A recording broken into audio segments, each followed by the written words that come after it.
proceed when you're interested in getting married, just realize that even then you should still, if you feel doubt in your heart about your own intentions or about how to go about it, you should still consult someone, you should still renew your intentions, you should still make sure you're doing things appropriately, and don't just say, oh, Ustadha Reem said this is okay, so I'm just going to do it, okay?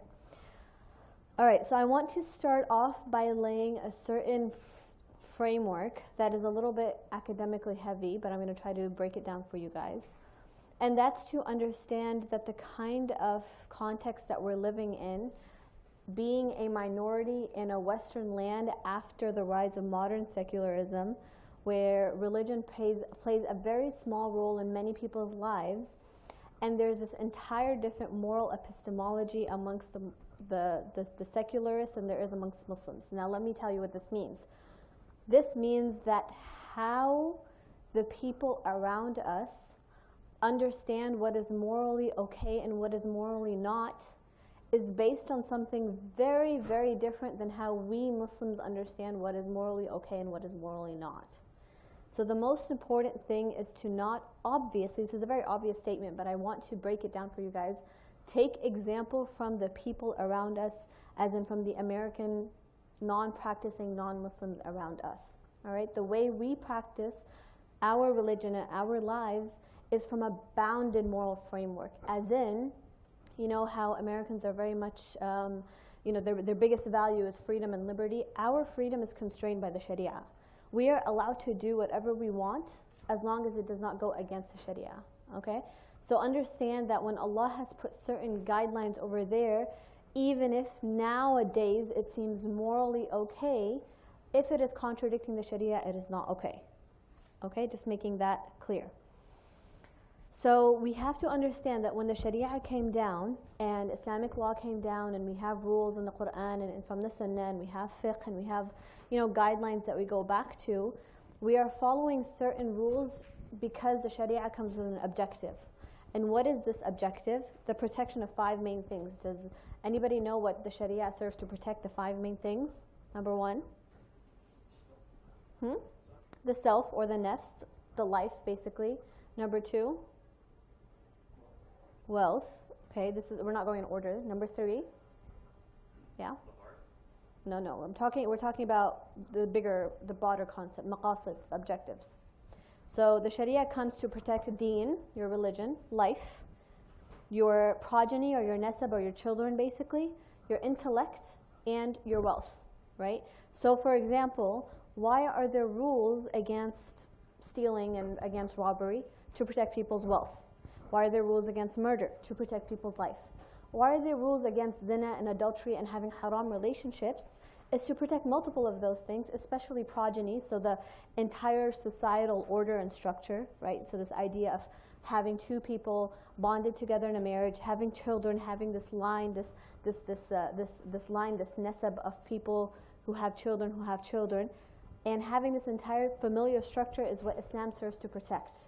Okay, so we need to understand this, and it's very, very easy to see the harms, what happens when we don't follow this. Very easy, especially when we're living literally in that context where people are having relationships, haram, not haram for them, but relationships outside of marriage, where people are, you know, getting pregnant at a very young age, when people are finding it very difficult to stay loyal in their marriages. We can see the harms of this haram around us in our faces. We see it in the examples of our friends, of our peers, of people in college around us.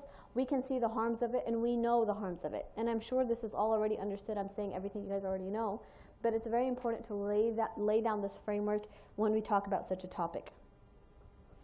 And when the Sharia comes to protect these things, the Sharia also knows that we have, you know, we have this desire to be in a relationship. We have a desire to have children. So the Sharia sets guidelines for us how to do it, how to get married, and if that marriage doesn't work out, how to get divorced. Now the problem with our current system is that we've made marriage and divorce very difficult, right? Even if divorce as a concept itself is not super difficult, the consequences, especially for women who are divorced, are very difficult. It's very difficult for women and sometimes even men to get back on their feet after a divorce. This was not how it was in the time of the Prophet Muhammad ﷺ. Divorce was much easier and much more common, right? And also marriage, the way we've made marriage very difficult. Realize that the whole institution of a marriage as it exists today is very different how it was in the time of the Prophet. And this idea of two people being romantically in love, and they're each other's partners, and they do everything together, and they socialize together and everything. I'm not saying this is wrong, but I'm saying it's very different from how it was back then. So yes, it is harder, but there's a reason why it's harder. And today, hopefully, we want to talk about how we can maybe make this easier, how we can facilitate it. And if you guys are not able to do that, at least you have it in your mind so that when you have your kids, you make things easier for them as well. Now, we'll start off. Also, I just want to clarify that this is less of a halaqah and more of a structured rant, I guess. It might seem like I'm not going to give you points 1, 2, 3, 4, 5. I'm just sharing certain principles, certain thoughts with you, and then we'll try to spend at least half of it for Q&A and discussion, okay? So when it comes to interactions, before we go into marriage, let's talk about gender interactions. So interactions between men and women. Now, when we talk about these interactions, we need to understand that, again, because we're in this society where there's one extreme, where there's no boundaries between men and women, when men and women are friends with each other as much as they are with the same gender, when people are in haram relationships, the Muslim community they're going to react and do the opposite, right? Because one extreme breeds another extreme, right? Because we are living in this extreme of the post-sexual revolution of where there's no more limits on how much people can be free with their bodies, whatever it is. So we have made this bubble of this opposite extreme. And Islam does not condone extremes, Islam condones balance. So unfortunately, now we're living in this type of, kind of society where people do not know how to interact with the opposite gender. And I think I see it a little more in some extremes than I do in other extremes. There are people who know how to do it, there are people who don't know how to do it. But this extreme that we're having right now does not make sense, because I see that people here, both men and women, know how to interact with the opposite gender when they're not a Muslim better than they know how to interact with them when they are Muslim. Right? So you're in your classroom, you're sitting next to the same people every day, you're saying, the men are saying hi to their female classmates, the women are saying hi to their male classmates, and then you guys come to Nueces Mosque and no one says salam to each other. Like, that doesn't make sense to me, because your Muslim brother or sister has more rights over you than your non-Muslim brother or sister. Right? There's nothing, and the reason I feel a little more strongly about this is because sometimes I come and I say salam to some of you guys on the side of the room, and I feel like you guys don't know how to respond to me as your ustadha, as your teacher, right? Which is not that I'm like shaming anyone. I'm just saying that that's the unfortunate consequence of when we are growing up in this opposite extreme, right? So it is okay for you as Muslim men and Muslim women to say salam to each other, to say how are you guys doing, to say how are your classes going, to be appropriate, to be professional, but to speak to each other. The Sahaba did it, and think about the Sahaba, the society that they lived in, right? The companions of the Prophet Muhammad sallallahu alaihi wasallam. They lived in a society where the separation of genders was not the separation, I'm going to say, that women were much more in the private sphere than they are today, right? Women were not really in the workplace, not really in the marketplace. They were in the masjid. They would see each other around, but they weren't as intertwined as we are today. Yet the Sahaba still said salam to each other. The Sahaba knew the names of each other. There's this one narration where the Prophet Muhammad was sitting with Aisha, and someone knocked on the door, and he said, "Who is it?" And she said, "Zainab." And he's like, "Which Zainab?" He knew many Zainabs, and that showed not just because he was a prophet, but because that was normal, that the Sahaba knew the names of each other, that there was interactions. And this is maybe a little more of an extreme, but when I lived in Qatar, men would not say their wives' names. It was considered inappropriate for other men to know what their wives' names were. This doesn't exist over here in American societies, but I want to show you guys how one extreme breeds another extreme. That is not from the example of the Prophet ﷺ, to have those insane extremes where we feel awkward and we don't know how to say salam to each other, and how to greet each other, and how to talk to each other. So when we have these interactions, I'm going to talk about the principles we need to follow and the kind of manners we need to follow. But we need to learn how to professionally and properly interact with each other as Muslim men and women. And we need to know that there are boundaries, but we also need to know that there are extremes that you shouldn't reach. Too much shyness, or I don't want to call it shyness, because at that point it's just awkwardness, right? Too much awkwardness when it comes to speaking to the other gender. So, and we need to know also that this example of speaking to the other genders, even from the Quran, not just from the Hadith. that when Musa alayhi salam went to the well and he saw two women standing by the side, waiting to use the well or whatever it was, Musa alayhi salam went and spoke to these women. He did it professionally, he did it properly, he wasn't inappropriate, but there wasn't any sort of weirdness when it came to him approaching two women to ask them, what's going on, why are you guys doing it? Even though he wasn't there, at that time, had no relation to them, he was basically a stranger to them, but he was still able to do it. So when it comes to the principles of what is haram and what is allowed, and certain values that we need to keep in mind, there are things that we have to know. Number one is the intention, right? When you are interacting with a person of the opposite gender, what is your intention? And this is something only you can know, right? You can have the intention of something very, very appropriate, and the other person can have an intention of something very inappropriate, but what you're responsible for is your intention, not theirs. So, is your intention to get to know this person for something haram? Are you looking for something? Or is your intention to get to know this person for something halal? Is your intention to just, talk to this person about school or your class or, your work or whatever it is? You know what your intention is, and there is a huge element of common sense in knowing if it's right or wrong. I'm not going to sit here and tell you 1, 2, 3, 4, 5, 6 is wrong, 1, 2, 3, 4, 5, 6 is right. I'm going to tell you that all of you guys here are, mostly students at UT, and you need to be smart to a certain level to be able to get into UT, so you're smart enough to know what's right and what's wrong when you're talking to the opposite gender. Number two is this idea of lowering the gaze. So we know in the Quran that Allah subhanahu wa ta'ala says to both men and women, in one ayah he says to the men, and one ayah he says to the women, يَغُضُّ مِنْ أَبْصَارِهِمْ or يَغُضُّ مِنْ أَبْصَارِهِنْ, right? To lower from their gaze. Now, what does this mean? Does this mean you look up at the ceiling when you're talking to someone, or down at the floor when you're talking to someone? Do you do that when you're speaking to your professor? Do you do that when you're speaking to your non-Muslim classmate? Do you look everywhere but at their face? Again, take into consideration common sense, what is appropriate and what is not appropriate. Number one, Allah is saying يَغُضُّ مِنْ أَبْصَارِهِمْ, right? To lower from their gaze. Now, I'm not going to go into the details, but there's multiple tafsirs and interpretations of this, but I want to explain to you kind of an overview of what this means. In this day and age where we live, it's basically impossible to 100% lower your gaze. It's not from the urf or the customs or the adat of our time. And the customs of people's societies, as long as they're not directly contradicting something explicit in the Quran and Sunnah, have a huge role in Islamic Sharia, okay, in the Sharia. Allah subhanahu wa ta'ala says, فَاتَّقُوا اللَّهَ مَا اسْتَطَعْتُمْ. Fear Allah as much as you can, right? So when you're looking at someone and talking to someone, you're not looking at them with lust. If you look at them with lust, that's haram. You should lower your gaze. You're not looking at them as an object. If you feel like that's what your brain is starting to do to you, where you're starting to look at this person of the opposite gender as an object or something sexually, then stop doing it. If there's a certain part of their body that is more attractive to you than something else, don't look at that part of their body. Look at their face as much as you can. Look at whatever it is that does not instigate those type of feelings in you.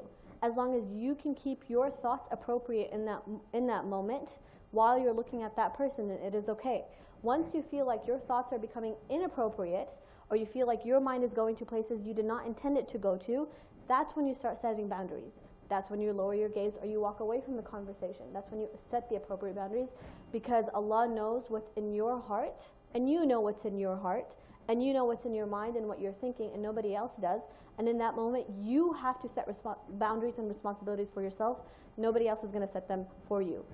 Another thing I'm going to share with you guys in terms of context and customs, in the time of the Prophet Muhammad sallallahu alaihi wasallam, there was no such thing as the internet. There was no such thing as pictures of other people online. There was no such thing as porn, right? Now, all of that exists. Now, many of us have been exposed to very indecent things online. Now, looking at someone of the opposite gender doesn't instigate the kind of feelings that it would back in the day when that's the only time you saw the opposite gender. We are looking at the opposite gender all the time, whether it's on sports or TV or movies or whatever it is, pictures, billboards, everything, advertisements. Looking at the person of opposite gender, especially when you're doing it in a professional and formal way, does not bring up the same feelings that it did before.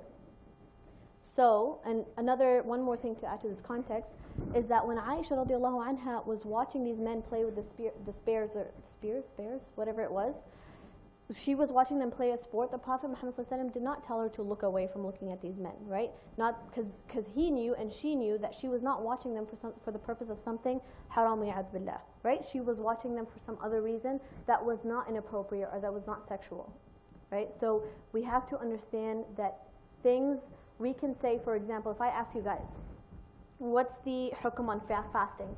Is fasting haram? Okay, you got the answer. Sometimes, right? Fasting on Eid is haram, right? But fasting on Ramadan, you have to fast. So things are not always halal or haram without any sort of context. A lot of things need to be added with context. When you talk about lowering your gaze or when you talk about looking at someone, the context and the intention and what's in someone's mind matters a lot to that. So that's when it comes to the gaze. The second thing I want to talk about is khalwa. Does anyone know what khalwa means? Seclusion. Thank you. Khalwa is seclusion.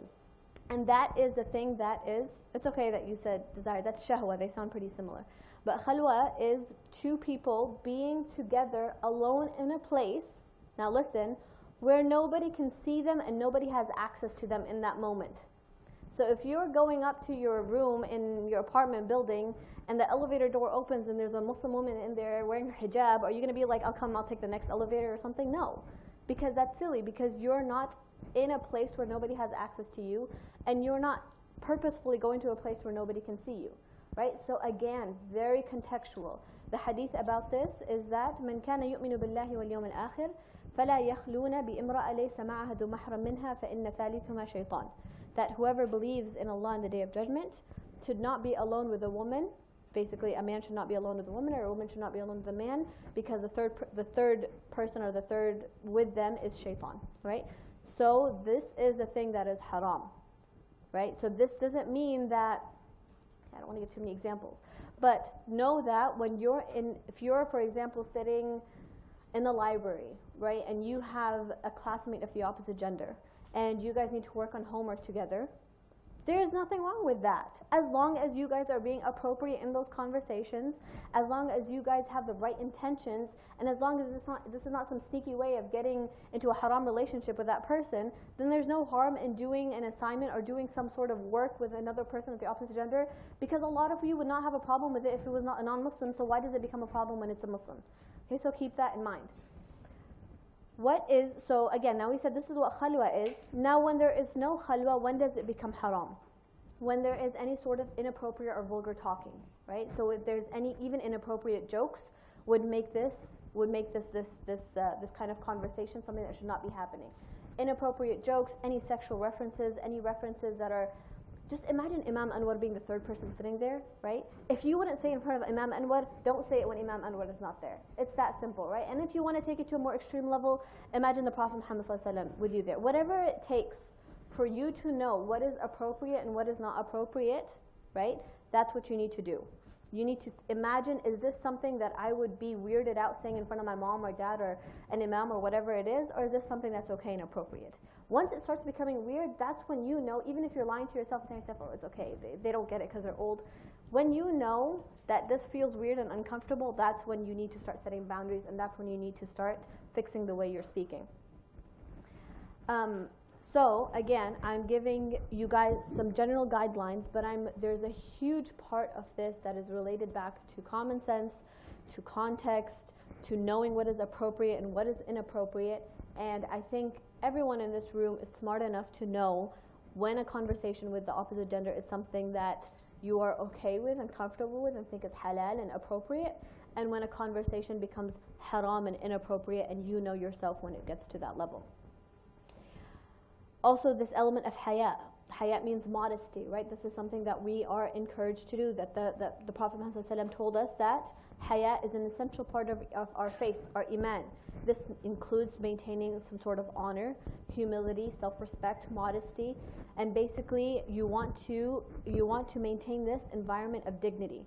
That also means good language. So even when Allah subhanahu wa ta'ala is telling us rules in the Quran about things that can become explicit, even Allah uses language that is not explicit, right? So when He's talking about, when you have to make wudu, Allah says in an implicit language, when you are done using the bathroom or when you are done fulfilling a need.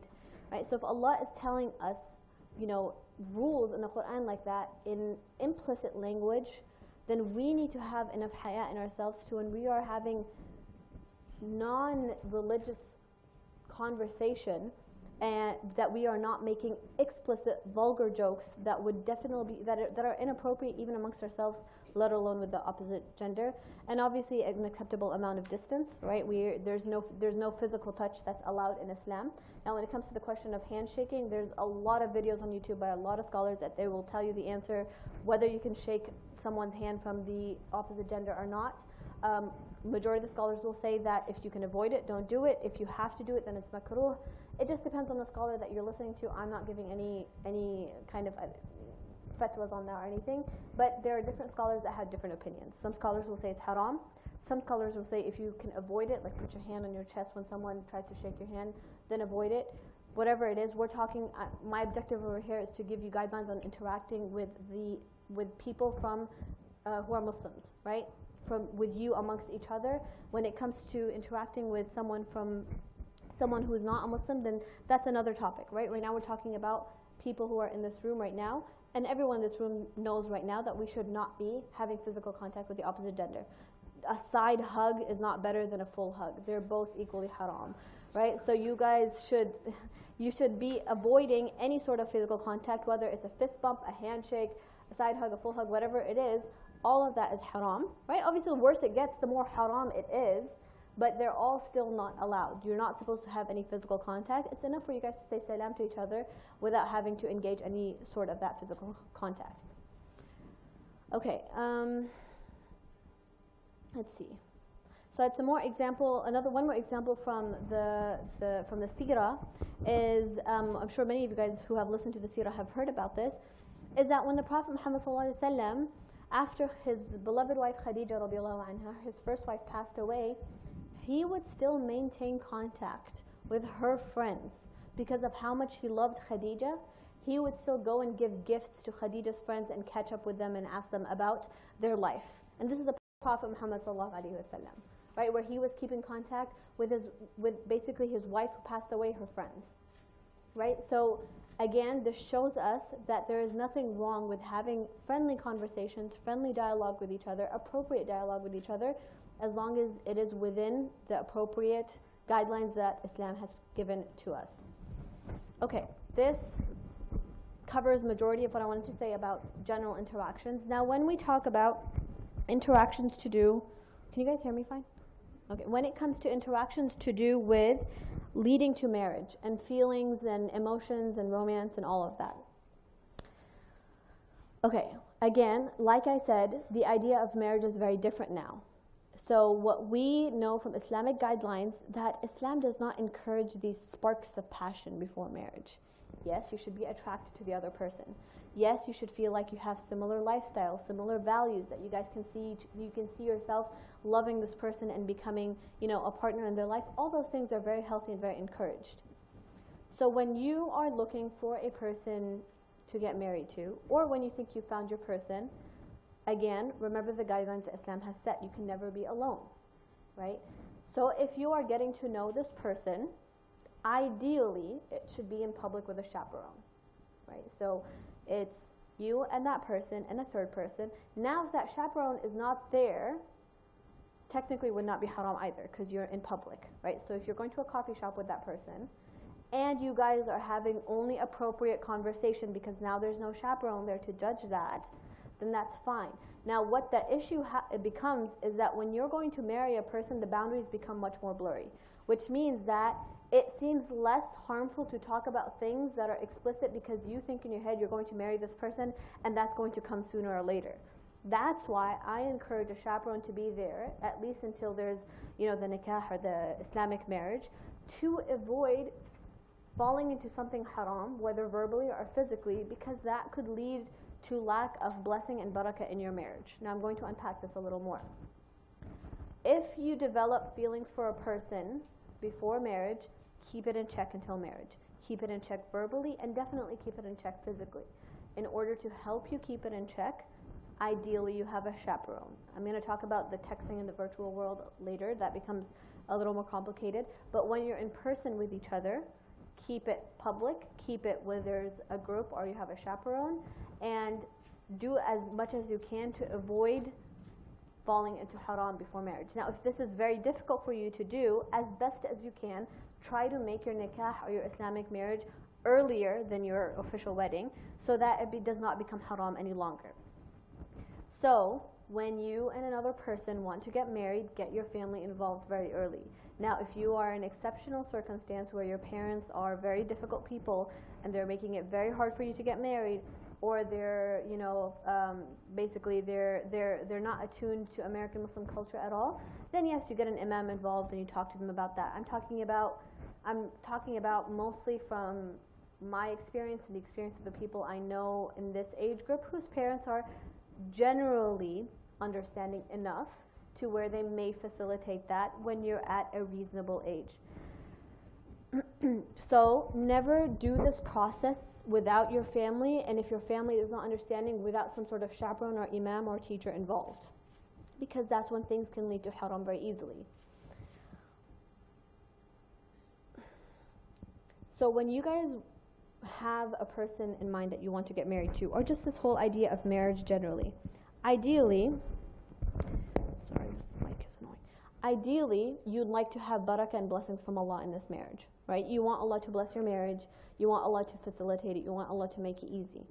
Now, the more haram you do, the less you'll have that, because haram sinning, blocks barakah naturally. I mean, of course, you can make repentance and you can ask Allah to forgive you, but that's not how you don't want to start off something so long and important and fundamental in your life with haram. That's just not something you want to do. Now, if you've reached that point already, we'll get to that.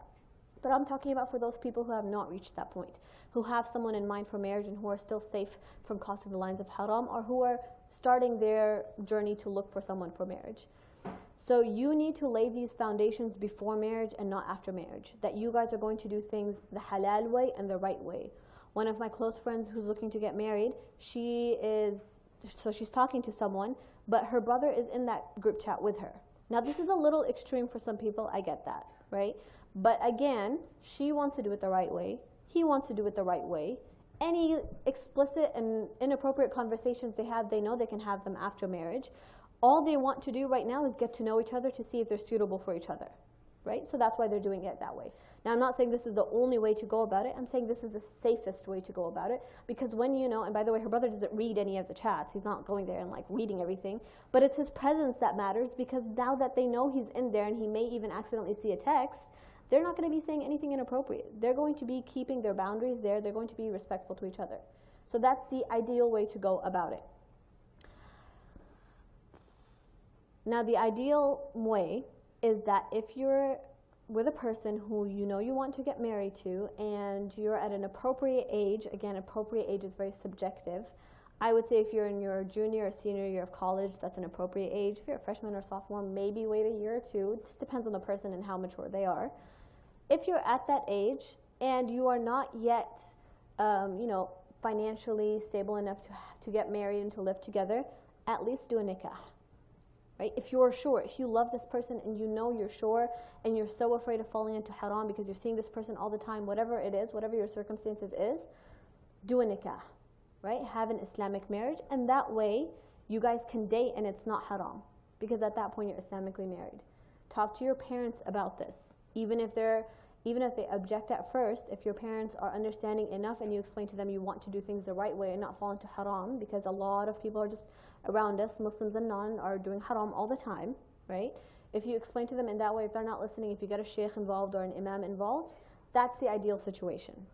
Now, for me, in my story, I'm going to share my story because obviously that's what I relate to, and that's the kind of guideline that I think went pretty okay, is that I met my husband when I was 21 and he was 20. We're about 4 months apart. And he was in his senior year here at UT, and I was living in Qatar. So we were basically living across the world from each other. But he was my brother's friend, and we met at my brother's graduation party. And when he met me, apparently he knew instantly. It took me some time. But when he met me, the next week, I was giving a talk in Houston, okay? This is for the girls to keep your standards up. I was giving a talk in Houston. This man drove from Austin to Houston just to come to my talk, and I barely knew who he was at that point. So what I'm saying is that keep your standards up, And when a man knows, he usually, in most situations that I've heard of, men know what they want pretty fast. So if a guy's telling you 6, 7, 8 months later, I'm still figuring it out, maybe there's something to reflect on over here. Again, talk to me about this one-on-one if you want to know more. But what I'm trying to tell you over here is that, so he came and he talked to me, and 3 months later we were engaged, even though we were living long distance. A year later we did our nikah. Obviously we were able to do a year with just being engaged because we were living in 2 different countries. We weren't like hanging out in person very often. And then we still did another year long distance because I was studying in Boston and he was in Austin, right? So my point over here is, when you do find the person that you know you want to marry, don't let logistics get in your way, right? Don't let these financial instabilities, don't let, distance get in your way, because it is very hard to find a person that you know you want to marry and be with for the rest of your life, right? So when you do find that, make sure you take it seriously. Make sure you don't let things like, oh, I still have to study or finish, medical school or law school or dental school or whatever it is, or I still need to have a stable job. Yes, all those things are important. We didn't get married until he had a job. But at this point, when you know you want each other and you want to keep things halal, do a nikah. Now, if that nikah, if it doesn't work out, and that nikah leads to a divorce, it's not the end of the world. Especially if you're still very young. If you're still in your early 20s, for both men and women, it should not be that big of a problem. And if a man is not marrying you because you had your nikah done, then there's something wrong with the man, not something wrong with you. Okay, I'm addressing the women here because women face this problem more. So what I'm saying over here is, when you know someone and you know you want to marry them, try to make it as halal as possible. Get your parents involved, get the imam involved, get whatever it is you need to do to make this relationship halal, especially if you feel yourself falling closer to haram. Okay, now if you've reached this point where you are in a relationship that's haram, or you have fallen into haram, number one, realize all these points that we've made so far are for you to avoid falling to this point. So if you have fallen to this point, your mindset should be, how do I get out of this? Which means, how do I get out of this, and that how do I make it halal? Or how do I get out of this entirely if you can't make it halal? Right? None of you guys should be getting into a relationship, if you're going to be getting to know someone, without having the long-term vision of marriage. Everything long-term should be marriage. Otherwise, you're just wasting your time, and you're wasting your time doing haram. Right? You need to understand, no matter how amazing the feelings feel right now, whether emotional or whether physical, you are going to regret it later. There is no one who has fallen into this as a Muslim who believes and who has that connection with Allah where they don't regret it later. You don't want to be married to someone and having flashbacks of someone who you were beforehand. That's a very, very difficult consequence to face, and that's going to harm you for the rest of your life. So keep that in mind when you are in this haram situation. If you have reached a certain point, get out of it as soon as you can. If you're at the right age, in the right circumstances, make it halal. Just have your nikah done. I don't think there are many parents who would be so stubborn to where, if you're constantly pushing them for that much to make something haram halal, where they'll be against you. There are parents who are like that, but if you don't have parents like that, then try to make it halal. If you're too young, then create a roadmap, a timeline to lead to halal. So tell this person, okay, we're going to hold off from our relationship or from talking to each other right now. We'll get engaged in our junior or senior year of college. Then we'll do our nikah. And that way you have halal to look forward to, and you can be patient in this current time while you're doing haram. Because nothing is worth having a haram relationship and losing the barakah and the blessings that you can have in your marriage.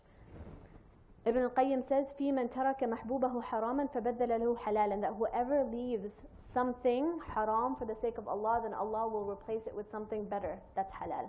So know that if you leave the person you are with right now for haram, because it's haram, Allah will give you something better that's halal, either with the same person or with someone else, whatever the situation is.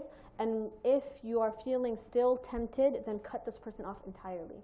Don't have any silly, we can still be friends, we can still follow each other on social media, we can still text here and there. Delete everything and avoid this person at all costs until you are sure of yourself that you will not fall back into that haram. Lastly, when it comes to virtual stuff, and again, a lot of these questions I don't know how to answer, and I'll answer them as best as I can. At least from what I know, and from what my teachers have taught, is that the rule of khalwa, which is the rule of seclusion one-on-one, does not apply virtually as it applies physically. So one person, a man and a woman, being alone in a room together when there's no one else is haram, but a man and a woman being in a text, having text together alone, is not haram in of itself, right? Because that physical element is not there. It is not as easy, it's not as easy for it to lead to zina or something haram as it is in person. Now, if those texts are inappropriate and vulgar, and again, just imagine Imam Anwar reading your text later, that's how you know if it's inappropriate or not. Now, if those texts are inappropriate, that's when it's haram. If those texts are with the intention that you are trying to lead to something haram, then it's haram. But the text in of itself is not haram without context. Now, is there a need for it? It depends. Are you talking to this person just because, you can and you guys are friends?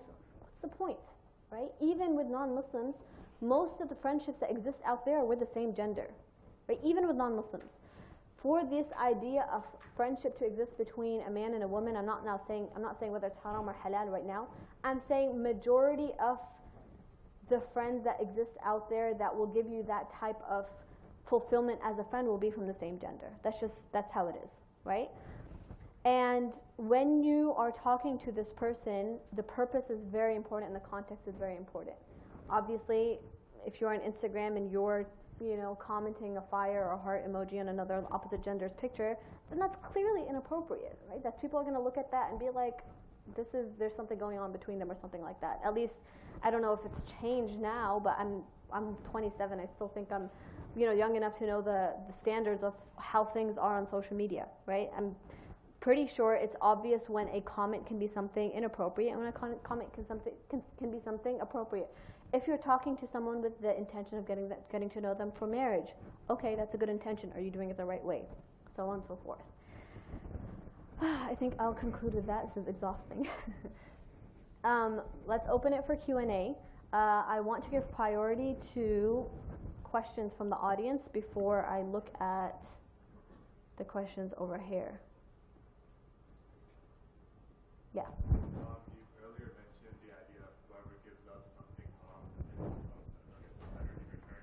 Yeah. In my class, we had a lecture about Muslim who gave up a lot of wealth in this world, and then the message I got from that was that you might not get something better in this world necessarily. How do you kind of balance those two? Okay, yes, that's true. So when you give up something for the sake of Allah, Allah might give you something better in the next life and not in this life. The thing is, we know that marriage is something halal and something encouraged in Islam. So we would hope and pray that Allah subhanahu wa ta'ala, when He says He'll replace something better, if we leave something for the sake of Allah, He'll give us khair and good in this life and the next. Right? We ask Allah for good in this life and the next. Now this doesn't mean that you won't get something better in this world, but we're optimistic towards our thoughts towards Allah, and we hope that Allah will give us something better in this world. And marriage is something common enough and encouraged enough to where it's not far out of reach to think that you'll get a better marriage than the relationship that you left. How do you kind of rationalize what's out of reach and what's? Because I've always heard everything that's out of reach and everything was. So what's the rationalization between what's out of reach and what's more? When it comes to du'a, Yes. I mean, what's out of reach? Nothing's out of reach for Allah, but we ask Allah for things that are within the sunnah of Allah. So we don't ask Allah for the superpower to fly the next day, because that's not common. But we ask Allah for a good marriage. It's very common, right? So it's common for people to have good marriage. It's common for people to leave bad relationships and end up in better relationships. So I'm not saying, oh, you're guaranteed to get a better relationship than the one you left, but I'm saying the chances are pretty high because of how society works. Does that make sense? Did I answer your question? Okay. Yeah. Can you clarify what you mean with a chaperone in person? So if you go at a coffee shop, I was a little confused if you were saying that it's ideal to have a chaperone, but I'm understanding that you're saying it's not wrong to chaperone isn't there if you're just one-on-one in a coffee shop, still a public space, that's okay. Yeah. So I'm saying, why is it ideal to have a chaperone when you're in a coffee shop? Is because while you're in a coffee shop and you're in public, you're not doing something haram, because what's haram is being alone. Nobody's there to monitor your conversation, right? So again, if you're in the very beginning stages of getting to know someone, it's less likely that your conversations will be inappropriate because you're getting to know someone. The conversations are very formal or very, structured and stuff. Maybe the chaperone would be more ideal once you start developing romantic feelings for this person, because then that's when it becomes harder to remain appropriate. That's when you know that saying something like haram and inappropriate is easier, right? So again, you know yourself and you know what the conversation is, and when you feel like the conversation is going out of hand, that's when you need to include a chaperone to avoid falling to haram. Let me look at some of the questions here.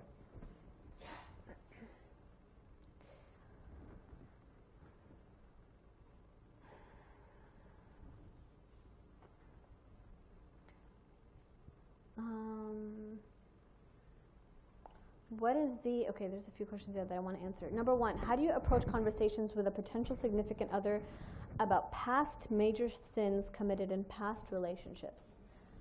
Now, this is a very important question, very difficult question to answer. Number one, you are not obliged to let your potential significant other know what your past sins are, okay? If your sins are in the past, now if you're still doing those sins, if you still have like a drug problem or something, you have to tell the other person about this. But if it's something in the past that you've repented for, you are supposed to conceal your sins. Okay, that's the advice I'm going to give you guys. If it is something in the past that you have repented for, and there's no effects of it, as in there's no diseases or STDs that came from that you would have to let the person know about, then there is no reason to tell the person as long as you know that you will not fall back into that. Is that clear? Does that answer the question? Mm-hmm. I would say that you're starting the relationship on a lie. I know that's not the Islamic way, but I would say that you are starting the whole relationship on a lie. Is it a lie? It would be a lie if a person asked. So why are you asking in the first place? Right? So when you get to know someone, why is your question, how many people have you slept with before me? Right? As Muslims, that's not the kind of values that we encourage. Right? That's this whole idea of a body count is a very, very Western non-Muslim thing. It's not something amongst ourselves. If someone committed something haram in the past, they have repented from it sincerely, and they have moved on, then I do not think that there is any reason for the other person to be asking about that. Of course, if there's levels of it, right? I'm not talking about someone who was a prostitute in her past life, because there's consequences to that. There's physical consequences, there's medical consequences to that, there's reputation consequences to that. I'm talking about someone who did an isolated sin, someone who did a sin in private, someone who repented from a mistake or mistakes that they made and moved on. Now, some other people will give you different answers than mine. This is my answer, and I think it's Islamically founded. I think a lot of scholars will encourage for people not to expose their past sins as long as they have repented from that.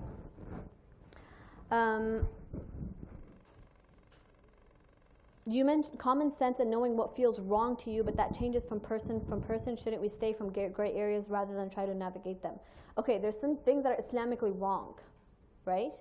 And when I mean things that are wrong, I don't think there's that many. There are some gray areas, yes, but that's why I gave the example of, would you be okay with a parent or an imam or the prophet looking at the conversation?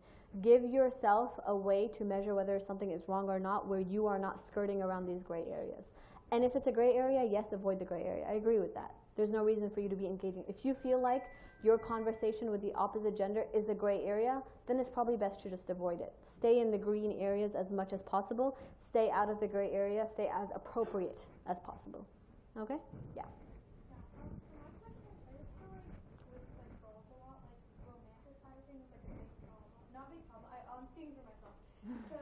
Basically, I just wanted to ask, because when you have interactions with opposite genders, how do you differentiate, this is just like a cool person, we have a good conversation, and that's it, or this is someone I want to get married to, I think, this could be, so just my question is how do you differentiate lust, love, lust, or this is just I don't want to say friend, because female friendships don't that's not a thing.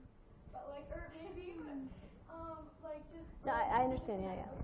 Yeah, so how do you know if this person you're talking to is worthy of marriage, or if it's just someone who's cool and someone you get along with? Get to know the person more. It's that simple. If you find someone that you feel like has potential, someone who you're interested in, then approach this person. Ideally, you're not approaching the person directly. You're going through a friend, right? So if you know the person's friend, or you know someone, a friend of a friend, whatever it is, or through the imam, whatever it is, don't go to the person and be like, I want to get to know you for marriage, unless, not at this age, I don't feel like that's very appropriate. Again, it depends on the person. But if you go through another person, right, ask them, be like, so-and-so is interested in getting to know you more for marriage, is that okay? And if they're interested, then you have those conversations appropriately, preferably with a chaperone, whatever it is. And you get to know that person. There's no wrong in getting to know a person and then deciding that, oh, I don't want to marry this person. Or getting to know a person and deciding, oh, I do want to marry this person, right? So when you do meet a person that you feel like you are interested in and there is potential there, then take the next steps. Whether you're a woman or whether you're a man, and this goes to the next question over here, what's the appropriate way for a woman to approach a man? Guys, remember Khadija radiallahu anha was the one who approached Muhammad sallallahu alayhi wa sallam. A lot of you forget that fact. When she found out about the Prophet Muhammad and it was suggested to her by the servant who went with him on the trade to do Khadija radiallahu anha's trade, she sent her friend to propose or to express interest.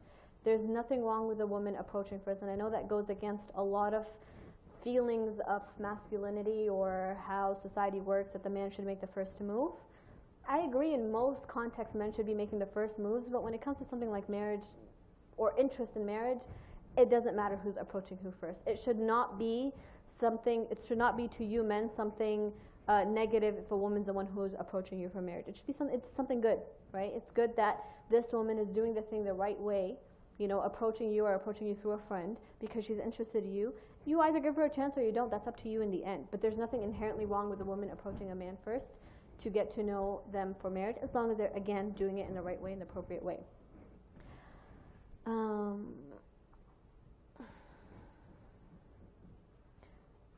You say relationship, are you referring to getting to know each other before the nikah or after? And then another question relating to this, what is halal dating? What is the time period? What are the rules and regulations? Guys, in the Quran, Allah subhanahu wa ta'ala says, Ya ayyuha alladhina amanu la tas'alu an ashya in tubda lakum tasu'kum wa in tas'alu anha hin tunazil Quran, the rest of the ayah. Allah discourages us from asking so many questions about details. What are the steps? 1, 2, 3, 4. Now, I'm not bashing whoever asked this question. I'm bashing the culture of asking questions in general. There are no rules. There are no guidelines other than the ones I've already mentioned. There's no timeline that applies to every single person. Everyone has a different timeline. Everyone has different structures that make them obliged by Islamic guidelines. I've laid out the Islamic guidelines. Things have to be appropriate. You can't have seclusion. There's no physical contact. All these things, you have to have hayat, you have to have modesty. When those things are there, then the timeline and the structure differs from person to person. When I'm talking about a relationship, it doesn't matter whether I'm talking about before the nikah or after the nikah. Right? In some contexts of what I spoke to today, I was talking about haram relationships and how to end them. In some contexts, I'm talking about after nikah relationships, when there's basically no boundaries between two people after the nikah. Of course, before the nikah, it's still some sort of relationship. Every single person has a relationship with another person, whether you're an acquaintance, the teacher, student, it's a friend to friend. The word relationship does not really mean something romantic always. When I'm talking about a relationship, it could be two people getting to know each other for marriage, but they're doing everything the halal way. Of course, this is not they're not in terms, they're not going to call each other like boyfriend or girlfriend or any of that, but they're two people who are having a courtship, if that's what you want to call it. The label of it doesn't matter as much as the intention and the guidelines and the structure of how things go. Is that clear?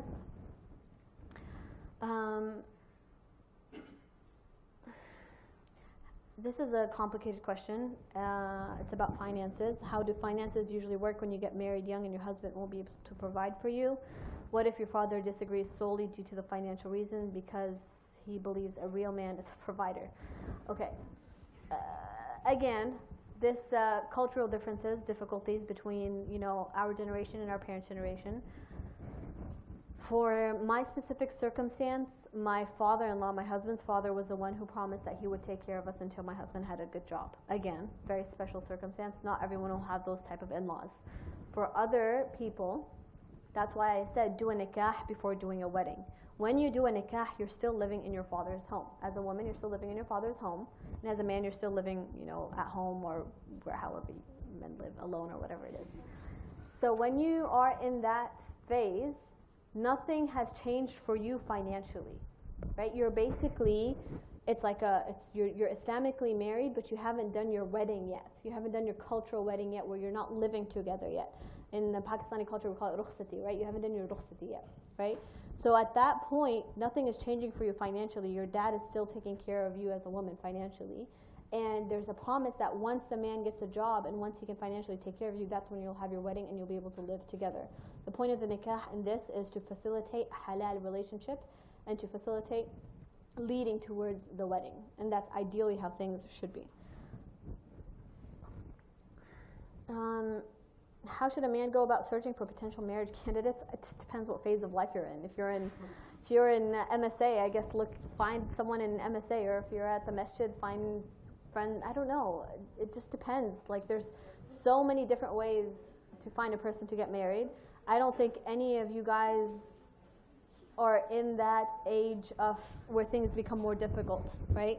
And again, by the way, just to let you guys know, my timeline doesn't mean that that's the ideal timeline. I have one of my closest friends right now is getting married right now, and she's very happy, alhamdulillah, and she's 29 years old, right? So just know that, again, I would highly encourage getting married earlier, if it is financially possible, and if it is facilitated by your families. The earlier you get married, especially as women, the better. And why do I say especially as women? Because the older you get, unfortunately, because of how society is, it becomes harder to get married. And it also, the more qualified you become, it becomes harder to get married. And why is that? Because generally in our society, women who are qualified don't usually marry a man who's less qualified, because men are the primary providers, right? So I have seen that it is easier for women to get married soon after college is better before going further into your career or further into your lives. I think it's easier for men when they are older, and that's just how our society is. I wish it wasn't this way. I wish it was easier for 30, 32, 33-year-old women to get married, but it's not. So know the reality of your society and the circumstances, and try to keep that in mind when you are graduating from college, when you are looking to get married, whatever it is. You disagree? No? Lisa? Okay. I saw you shaking your head, sorry. No, I agree with you. Okay.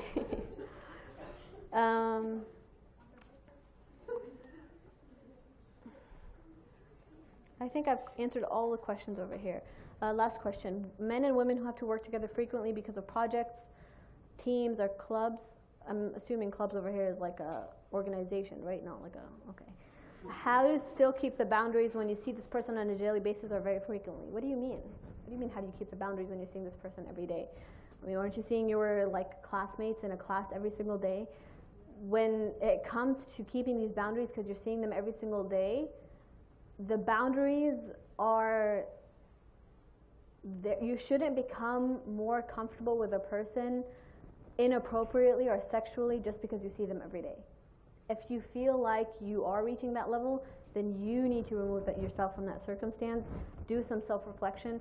Ask yourself, why is it that I'm feeling this way? And then put yourself back into that situation. I'm assuming we're talking about people who are working together on student orgs a lot and see each other every single day. Again, just think of them as a person you're working with. And if you're interested in them beyond that, then approach it in a halal way. If you're interested in them beyond that, then go and seek them out for marriage. Don't allow those boundaries to become blurred just because you see them every day. Are there any more questions from the audience? Yeah. In the previous question, you mentioned when you do the nikah, you can still live separately because nothing changes financially, until you have the wedding. But my understanding was that once you have the nikah, everything's fine, so you can live together. I'm understanding it to be once you do the nikah, the man provides, you guys can move in together and start your life. But you introduced this concept of that could only you could not only, but you could do that after the wedding. So I thought that those rights over each other initiate after the nikah. Yeah, but that also depends on what you agree on, right? So that makes a difference. in the standard way, yes, when you do the nikah, that's how it goes. But again, like I said, custom has a big part when it comes to marriage. When it comes to mahar, when it comes to how the wedding party, who pays for the wedding, all that stuff is decided by al-adat, or the urf, or the custom of the society, right? Custom plays a huge role in it over here. And in American Muslim customs, a lot of times people do their nikah, have this period between the nikah and the wedding where they're basically halal dating, or whatever you want to call it, and then they have the wedding, they move in together. So if that's what two people have agreed on with their parents before they do the nikah, that she's still going to live in her house and he's still going to live in his house, and they're not going to start their financial responsibilities on each other until the wedding, or the big party basically, or whatever it is, or until a set date, or until he gets a job, then that's fine. There's nothing wrong with it. Okay, so it's not necessarily like wrong that like I wouldn't be providing financially in that period between the nikah and the wedding. No, it's not wrong as long as it's agreed on by the girl and her family. And even this idea of mahar, the mahar does not have to be paid immediately. You can have mahar paid in installments. You can have mahar paid by a certain date. You can have the mahar portion, like it doesn't have to be, oh, it's going to be $10,000. It's going to be somewhere between this much amount of money to this much amount of money, depending on obviously your social standard and the customs of your time and your society, right? So even that should not be an obstacle for two people to get married. More questions?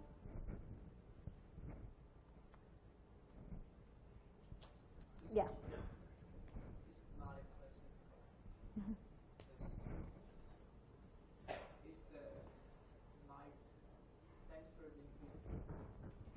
So I get a marriage proposal, and I called it a marriage proposal. And just like to say, it's good to have a marriage proposal ready. Oh, you want to say it's good? I agree. At a certain, maybe not as a college student, because that's not when you're actively looking for marriage, but eventually in a certain point of when you're at a certain phase of your life, yes, I agree. Okay, with that we'll conclude. I ask Allah subhanahu wa ta'ala to make us from those people who are from the salihin, who are from the people who have haya, who are from the people who do things appropriately, who avoid haram. I ask Allah subhanahu wa ta'ala for those who are facing situations where things are haram, to make it, to facilitate the halal for us. Ask Allah for those of us who are looking to get married, to facilitate marriage, to bless us with spouses who are libas for us, who are clothing for us, who treat us with mercy, who treat us with love. Ask Allah subhanahu wa ta'ala to make us from the people who treat each other with love and with hanan and with rahmah. ربنا آتنا في الدنيا حسنة وفي الآخرة حسنة وقنا عذاب النار وصلى اللهم وسلم على نبينا محمد وعلى آله وصحبه وسلم. If I said anything to offend anyone, please forgive me.